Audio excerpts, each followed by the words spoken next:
আসসালামু আলাইকুম বন্ধুরা, সকলে কেমন আছেন? আশা করি সকলে ভালো আছেন, সুস্থ আছেন। তো আমরা ফেসবুকে ঢোকার পর আমরা যদি ফেসবুক স্ক্রল করি এরকম, তাহলে দেখা যায় যে আমাদের ফেসবুকের ভিডিওগুলা অটো প্লে হতে থাকে। তো আমরা অনেক সময় একটা ভিডিও দেখতে চাই না, সেটাও অটো প্লে হতে থাকে। তো এটা আসলে কিভাবে বন্ধ করবেন আজকের ভিডিওতে সেটাই দেখাবো।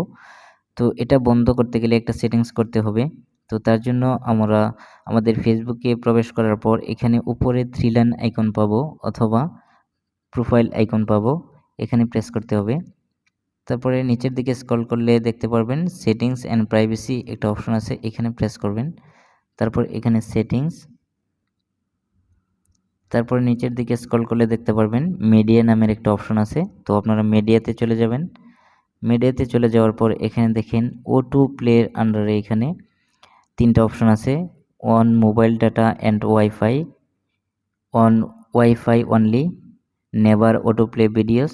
তো আমার এটা on mobile data and wifi দেওয়া আছে। তো আমরা এখন নেভার অটো প্লে ভিডিওস এটাতে দেব, তাহলে আর আমাদের ফেসবুকে ভিডিওগুলো অটো প্লে হবে না।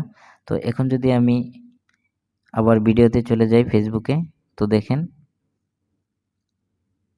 এখন আর অটো প্লে হচ্ছে না। তো এখন আমি যেটা চাইবো সেটাই দেখতে পারবো। এখন কোনো ভিডিও অটো প্লে হবে না। তো বন্ধুরা, ভিডিওটি যদি ভালো লেগে থাকে তাহলে অবশ্যই লাইক, কমেন্ট, শেয়ার করবেন আর আমার চ্যানেলটিকে সাবস্ক্রাইব করবেন। দেখা হচ্ছে পরবর্তী কোনো এক ভিডিওতে। আজ এ পর্যন্তই। আল্লাহ হাফেজ।